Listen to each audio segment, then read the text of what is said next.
Hello, everybody. Welcome to the Eternal Spoiler Breakdown. Fall of Argenport has been more or less announced. Chapter 19 is now out, so we know that Chapter 19 is called Fall of Argenport. And since we have known for quite some time that the upcoming set is called something something Argenport, Fall of Argenport seems like a very very safe bet. I'd say I'm about 99% confident at this point. Can't really say more than that, but nonetheless, it seems pretty likely that that's what we're looking at. So there have been a couple of new cards announced. The Fall of Argenport lore drop is really cool. Like, there's a lot of good stuff going on in the storyline. We might talk about that at some point. I'm going to be doing some lore videos pretty soon, and I'm very excited to get that moving. So I'm pretty jazzed about it, and I think overall I'm going to be really, really happy to get things going. Let's see here. We did have a bunch of cards announced for that setup that I haven't actually gone over yet. They were announced over the Friday or on the weekend, and I was out that day. So we are going to talk about those. But first off, we're going to talk about the one that just got dropped on the Reddit about half an hour ago, or maybe 2 hours ago. Worm Calling, which is 3 cost, double time, create and draw 2/7/7 sandworms. And if you want to know what a sandworm is, well, good news. This spoiler did not come without the token intact. So we do know that a sandworm is a 7/7 for 5. It looks pretty sweet, kind of a Dooney sandworm for sure. Worms are always delightful. I do like the sandworm as like the most common type of worm. Is it a beast? I assume it's a beast. It's a worm. It's actually a WRM worm. So that's a new creature type. There is another new creature type called Merchant that we know of in Fall of Argenport. I don't know what that card will do, but will be interesting to see if that is something that happens. So, all right, maybe we'll see some Worm Tribal cards. I highly doubt it, but nonetheless, that means that card doesn't do any sort of bonding with Titans and a couple of other things, so important to note. Okay, so Worm Calling. Worm Calling seems like a relatively strong card overall. It fills a similar slot to what Twin Brood Sauropod was filling in the set 1, which is that it is a pretty decent card advantage card for time that gives you plenty of 5 or more power units to play into to make all of those 5 or more power threats happening.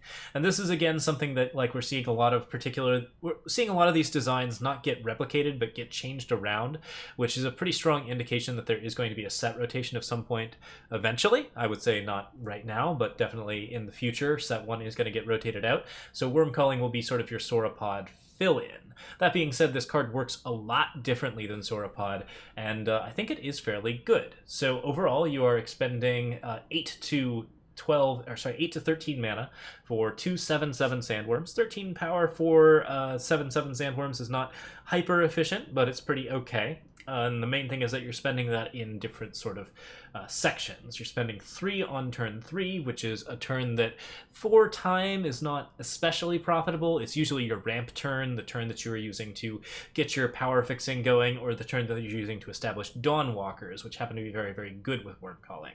So it's a little tricky to play on this turn, and oftentimes you're going to find yourself delaying until turn 4 or 5, which are also pretty critical turns for Sandstorm Titans or for other big things. So Worm Calling is a card that could be kind of awful in terms of just generating tempo big units at a pretty consistent rate. It's very hard to stay alive while playing Worm Calling against some of the more aggressive decks, and that's the weakness. The strength, of course, is that you get 2/7/7 sandworms, and 2/7/7 sandworms is a lot of beef in a single card. That makes this card an absolutely insane top deck for slow play. It's absolutely ridiculous. It's very good against control lists because it plays 2 units, and that's very, very important. The fact that it's a spell it's fairly cheap, so it's not likely to get countered, although it does make counter spells more important. The token aspect of it is really, really cool, and 7/7 is just so much meat. That is just a really, really large thing that happens to be monocolored, which is actually going to be more of a thing now that Rindra's Choice is around, and Annihilate may eventually cycle out. I think overall this card seems to generate just a ton of stats for its value and seems to be pretty effective. There may be some cool ways to do things with it, like discount it. If you can get it to be a little bit cheaper, that could be kind of okay, because then you could potentially play the worm the turn that you have actually gotten it out. But you also can't do any sort of crazy tricks with it in terms of what you're setting up in terms of cost reduction on the worms. However, one thing that is really cool about it is that it does create and draw 2 sandworms whenever it is that you want to draw 2 sandworms. So if you hold Worm Calling in your hand for, say, a Crown of Possibilities, then you can then create and draw the cards with Worm Calling and basically just get the necessary setup to have a 7/7 with a relevant ability exactly when you want it. So that's a pretty cool trick, and I'd say it certainly seems like a lot of fun. Overall, this card just has a lot of incredible late game strength. I do think that depending on how fast the meta is, it may have some difficulty actually playing out, but overall it seems relatively strong and should be a very solid like staple rare. Should be lots of fun to play. Similar vein to Twin Brood Sauropod, might be a little bit stronger even, and yeah, that's pretty cool stuff. But yeah, card is slow, and that's the danger. So really going to depend on the meta, but overall looking pretty good. Okay, so Fall of Argenport has been announced. There have been 3 cards shown in the Fall of Argenport setup, which we're going to go over now. We have Sack the City, 5 cost, your units go berserk. And this one got spoiled without us knowing exactly what Berserk is, so there's not a lot that we can do to evaluate it. However, we can make some guesses as to what Berserk does. And in order to do that, we're first going to look at the power cost, and we're going to look at the color. So 5 cost, double blue, power cost is 5, and your units go berserk. Another card that costs 5 that affects all of your units in blue or yellow is a card called Twins... Shoot. I forgot it already. It's a 5 cost that gives all of your units Killer. So we can probably rate Berserk on a similar vein to Killer. Striking Snake Formation, that's it. So yeah, you can probably rate Berserk as an ability similar to Killer in strength. Seeing as this card is a legendary, it may even be a little bit more powerful. So it could be some sort of aggressive, like really nasty thing that really benefits units when they are doing attacks. It could be something that causes units to attack multiple times.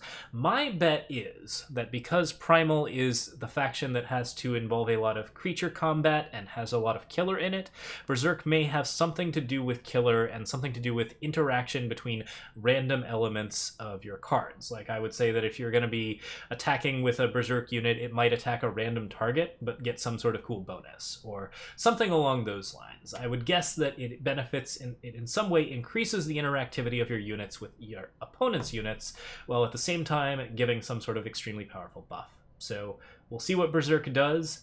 It seems real interesting. I'm very curious to see what ends up happening. But even if it just attacks random targets, that might actually be really good for anything that's going to be very, very large. So I can see that on like a legendary. It's just like giving it a Hearthstone style ability could be really interesting. That's my bet. I don't know for sure, but yeah, interesting thing. Okay, Aerial Battle. We'll cover the... it's not the most exciting one, but it's one of my favorites. We'll cover that one last. Aerial Battle deals 5 damage to each unit with flying. Costs 3, double Primal. So this is a pretty solid Wrath in the Air for Primal. And the thing that's really cool about this is that you can definitely use cards to give your opponent stuff flying at this cost. Like, if you need to, you can levitate your opponent's stuff, you can give it flying with Cobalt Acolyte ahead of time, you can do all sorts of things to just sort of mess with your opponent's stuff and put it up in the air whenever you want to, and then you can kill it. Which is pretty great if you're playing a spell-based deck that wants to do a lot of card drawing and you still need some sort of good sweeper. So this actually gives Primal some more like sort of shenanigan-y options for dealing with large amounts of units, and that's kind of cool to have. 5 damage is not quite enough to kill Sandstorm Titans and other nasty things, so using it in that tricksy fashion still won't get you some of the biggest units, but this also does kill like some of the really nasty things, including Impending Doom, which is pretty much a just insanely nasty option in Argenport stuff to deal with your whole board. And yeah, Aerial Battle clearing out the skies seems like a pretty cool deal. If you are planning on going in on the ground or using like sort of a ground superiority tactic, Aerial Battle could definitely be played in some interesting ranked decks that also give your opponent stuff flying or use flying to like sort of sneak damage through on your really, really large units. If you want to play Elysian mid-range and give your Cersos or your Sandstorm Titans or your, probably not your Sandstorm Titans, but your Carnosaurs or anything flying with Levitate to push damage across, that's not going to bother you too much when you play Aerial Battle. How playable this card is in ranked really depends on what kind of support there is for it. Cobalt Acolyte and Levitate alone aren't enough. Jump Kick alone isn't enough. So you need some other tricks to give everything flying, but if you can actually do it, then I can actually see this card being relatively strong. And certainly being able to just sweep the skies is really cool. That makes it a very solid sideboard card in tournaments, and we always want to have a few of those available, especially in Primal colors, because Primal is just a faction that you really want to run for that kind of tricky, sort of intelligent play. So yeah, looks really interesting. Looks relatively powerful, definitely a little bit fiddly, and probably not likely to be popular in the meta, but I can see it with a couple of tricksy things, if we have enough support for that. Alright, long live the Queen. Alright, so this one's really, really cool. First off, because it's got Warp. Now, Warp was previously a Praxis-only mechanic. I think I've mentioned that I don't really see Warp as a Praxis-only mechanic. Like, I don't see anything particularly Praxis about it, beyond that it kind of has some feel of, like, a time skip to it. Overall, I think this is a mechanic that is very, very good at demonstrating some cool digital mechanics, and can exist as an evergreen mechanic for other setups. It wasn't too powerful in Praxis. It played pretty well on most of the cards that it played with. Like, cards like Blinkwolf are really, really fun in sort of all sorts of setups. There were a lot of sort of bad cards with Warp, and there may still be a lot of sort of bad cards with Warp as a result of like Warp migrating into other colors, but it's still something that stacks with itself in really interesting ways, has some cool abilities all on its own, and like really just creates some really fascinating scenarios. Long Live the Queen has some interesting things going on with it. First off, it is significant card advantage if you actually cast it off the top of your deck. I don't know if you can cast this off the top of your deck without negating an enemy spell, but I think that you might be able to. And if you do, then you have a fast spell, Wisdom of the Elders for 4, where you essentially get to play the top card of your deck and draw a card, just like get rid of Long Live the Queen and then draw a new card. And it's not quite card advantage, but it doesn't cost you the card in your hand because you play it off the top. So it would be a bad Wisdom in that respect if we played it without negating an enemy spell. I'm not sure if you can do it anyways, but that's notable. I'm pretty sure that if you don't have a target, you can't play it. If you discount it with cards like Workshop Forge, then it is a lot cheaper and easier to play, which is really, really nice. And like overall, just having a counter spell in your deck that can also be really, really significant card advantage is very, very good against those larger spell-based decks. So if you're playing against a lot of the Channel the Tempest type stuff, all of the nasty, crazy stuff with Temporal Distortion, the removal piles, Long Live the Queen is really, really solid there, because not only does it protect one of your units, but it also gets you a ton of extra card advantage to deal with the next spell and the next spell after that. So if you can warp this card, you're definitely in a hugely advantageous position against control. That's pretty neat. Overall, the main problems with the card are that it's not particularly strong on its own. Playing it as a 4-cost counterspell is nice, but if you can't warp it, then you don't get like an amazing amount of stuff. I'd say even so, negating an enemy spell and drawing a card is still pretty neutral and can be used to protect some pretty nasty units of your own. So you can use this in place of like a Stand Together or something along those lines, still have a card back for free, and avoid something like Hailstorm or avoid like a Torch to the Face. Like, you get to keep a unit on board for a little bit longer there. And that is something that, in terms of tempo stuff, can be really good in the sort of Huru mid-range style. So the main thing here would be, like, if you're playing this card with Svetja, the 4/4 that blocks your opponent's spells and weapons, you play Svetja down, your opponent can't play spells or weapons, they can't harsh rule you. You attack with your stuff. You attack again with your stuff, or you play another Svetja, and do that all over again. And then you attack in again, and you have Long Live the Queen in your hand, so you don't lose anything when they try to harsh rule or anything along those lines. And yeah, like there's just like some interesting setup here that makes Long Live the Queen a lot better. And if you can actually get it as a warp, then it's crazy good, but just having a counterspell in your deck, you need lots of reasons to have counterspells in your deck. You need some sort of modular effect that helps that out. But if you don't get it here, having a counterspell in your deck can still be extremely good and can really mess with some of the bigger, like, Channel the Tempest focused decks in the meta. So there's reasons to put this in your ranked decks, and I think that it actually might be playable on that fact. Overall, the card is pretty difficult to cast, but not impossible, and it is just always going to get cast in long games. So I honestly think I'm pretty favorable on this one. I don't know for sure if it's going to see meta play, but I think that overall, I'm pretty into it. It's in the right colors for what it's supposed to do. The warp ability is very, very strong. Without it being a warp ability, it's completely, like, it still gives you a negation and a card draw, which means that it is not quite a Wisdom of the Elders, but it's always card advantage. So, yeah, 4 power for a card that gives you some card advantage by negating your opponent's stuff.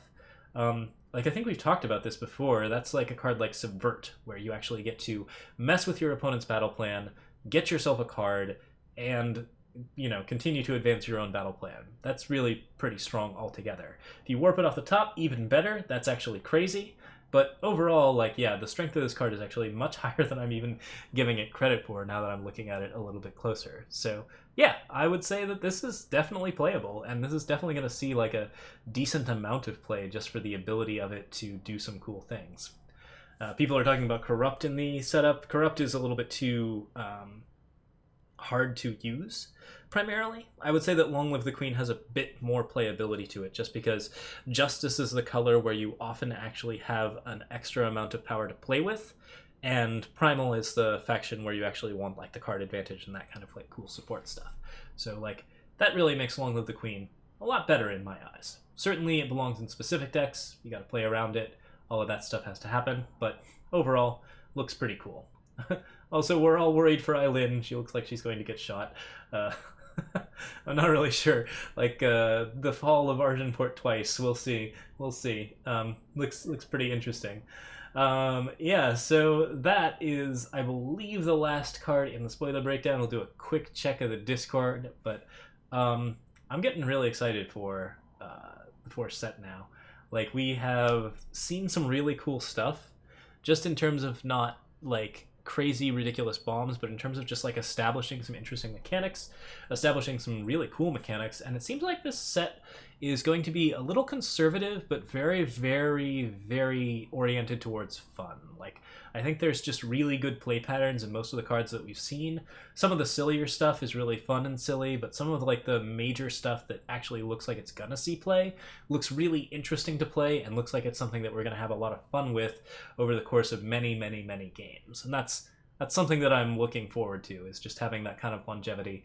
Like, well, I mean, we've already got that kind of longevity, but I like extending that longevity. I like the fact that we are looking at cards that are just going to have good play patterns all the way throughout, and that's pretty cool. That's a good note to sort of end out on. Okay, starting up again, actually, because we got the 2 extras. So, first off, we got Marionette Cross. Summon, play a 5/5 Marionette, entomb, sacrifice each Marionette. The Marionettes, when they entomb, sacrifice each Marionette's Cross. Okay, so this card costs 3 and 3 Shadow Influence. Deep in Shadow, it's pretty good value. The main thing about it is that it has some interesting weaknesses in trade-off for its strength, which is that it is a 3-cost 5/5. So the only other 3-cost 5/5 that I can think of right now is False Prince, the 5/5 that turns into a frog. This one's significantly harder to kill than that, but it's still somewhat capable of being murdered. And there are some interesting things about it that make it a little bit on the weak side. So first off, it does have, like, very, very good stats. Like, you are absolutely going to play this in a deck that is very, very focused on getting forward a lot of stats very, very quickly. You can transition this from Argenport Instigator into Marionette, into Impending Doom, and just have beats, beats, beats, beats, beats. And that's really, really good stuff in Shadow. It's pretty good in Stone Scar setups where you want to, like, basically just get really, really big units out early and then maybe give them quick draw, or lots of aggressive stuff, or give them lifesteal, or do any number of very, very nasty things. And a 5/5 this early is nonetheless crazy. Like, that's absolutely ridiculous. Now, the weakness of this is that if you have any way of actually killing the relic, then you can also kill the unit, which makes relic destruction more relevant. Cards like Boar and Decay. And I suspect that Boar might actually be a little better now, especially since it can be played in some modes, including against, like, that card Won't Be Pretty, like, will create weapons for Boar, which means that you'll actually be able to create multiple copies of it. Yeah, you know, there's reasons why Relic Destruction might be a little better anyways in the next set. So that means that Marionette's a little bit more vulnerable.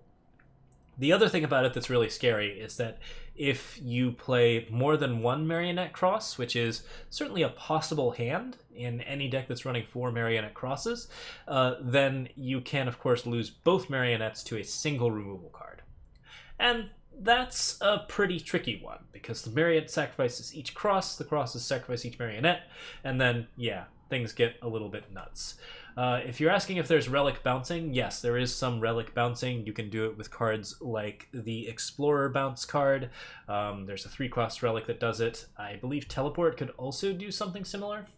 So, yeah, you could actually get the Marionette cross back to your hand and then replay it later after the Marionette is dead. But I don't know if that's particularly valuable for you beyond, like, maybe using a Teleport to save at least one Marionette. So, could be some interesting options. So, like, overall, I think this card is decently strong. Like, it's really hard to say that a 3-cost 5/5 is not going to be strong. There's certainly enough weaknesses inherent in its particular scenario. Like, there's certainly enough weaknesses there that it is something that could end up not being that good for you. And if you overplay it or you play too many of them, then you're not going to get, like, a lovely, lovely time. So, yeah, overall, like, this card could be pretty rough. Yeah, it is true that this does not get protected by Aegis. This is your own effect, so if the Marionette's Entomb triggers, Marionette Cross will die as well. Yeah, so shenanigans like Mirror Image and Twinning Ritual and all of that stuff, you're not going to get a lot of value out of that, but there are ways that you can replay Marionettes and do other cool things, and that's pretty worth it. Like, amongst other things, if you play a single Marionette Cross and then you Dark Return the Marionette later, then that feels pretty good. Like, even in a sort of aggro deck, you can at least play one of them and feel pretty good about it. So the main thing is that it's very deep in Shadow, so you need it to be a pretty Shadow-oriented deck to get that kind of value. I'd say this is not a niche card, but it is a card that is only going to see play in those really deep Shadow decks, and it may not be seen as a 4 of. Still, looks pretty cool. Lots of fun to be had there. The next card that we have is something new, so let's go ahead and load that up as well. This one is a common, and it is called Living Offering. Let me take a sip of water here because I'm dying.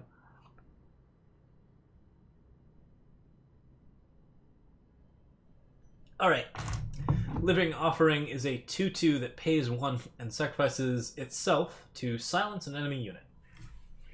Alright, so this is a Cultist, which we don't have synergies for, but I would expect to see some Cultist synergy in the next set, simply because there are a lot of Cultists, and it is a fairly popular faction, and also it is a faction in Xenan, so I would really suspect that Xenan and Combrei and the other two that are missing their particular banners will have some associated factions of their own. Cultists are a shoo-in for getting some cool stuff, so this is probably a little better than it looks just on that vein alone.